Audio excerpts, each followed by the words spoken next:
after knowing about event binding, how different types of events are handled and used, so we need to understand next important is how we can work with components.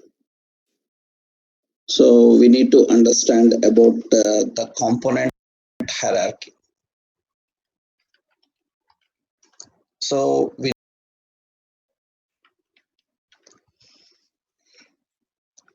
that means here the point is how to access a component in another component. That is one point. Another is how to transport, how data is transported. Data is transported from one component to another. One more important point is how to define custom events for a component. So these are the basic things, so regularly asked in interviews also. So when you are attending Angular interviews, regularly asked questions, that means the frequently asked questions are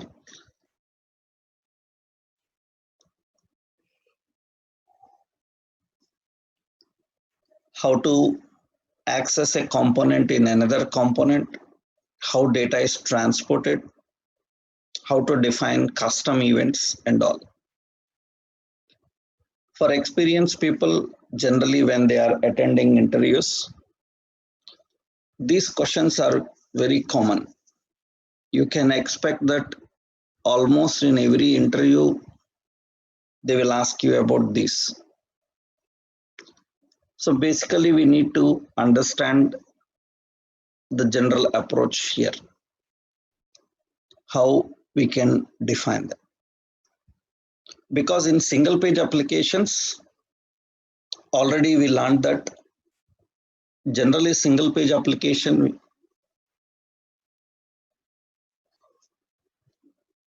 user will start with a page and he will stay on that page from begin to end. Everything will be accessed from that page. So many times we need a component inside another component. We need to transport data from one component to another component. So these are the important requirements actually for real world. So we will see how to handle them, how we can handle them. Generally, accessing a component inside another component is very simple. It's very simple. So we just need a selector for that. By using the selector, we can access the components. We can configure and use the components. So how we can access a component in another component? Let's see. So first important option is, the question for this is, how do we access a component in another component? So for this, the points you need to understand. Component is just like a reusable element in Angular. Is a reusable element in Angular, right? So you can use its selector to access and render its output in another component. That is a simple point. So a component is just like a reusable element in Angular. You can use its selector to access and render its output in any other component.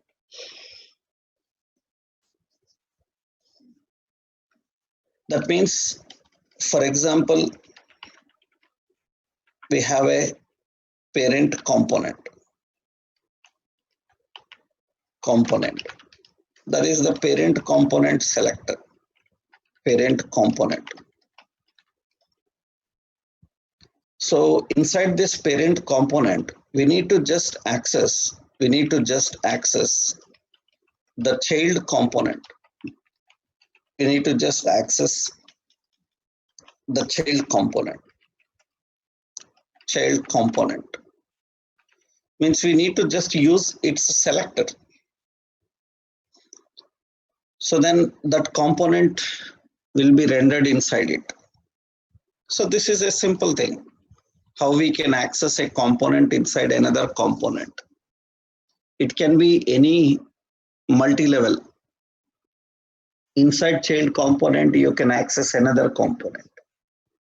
So these are common things. So that means generally what is the approach here is, so the approach is quite simple. So what we are doing here, so we have a parent component.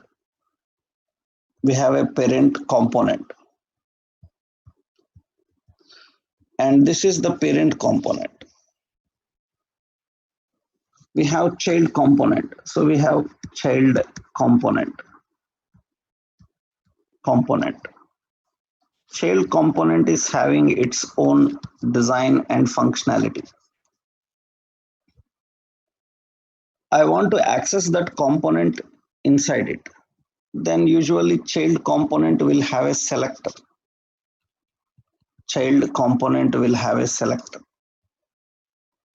Now generally what we do is, so by using that selector,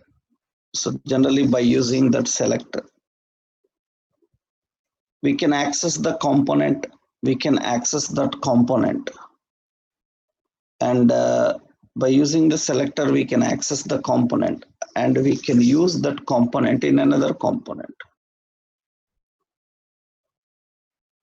So we can use this in another component. That means just what we need to do is we need to get this component and keep this here. And we can access that by using its selector.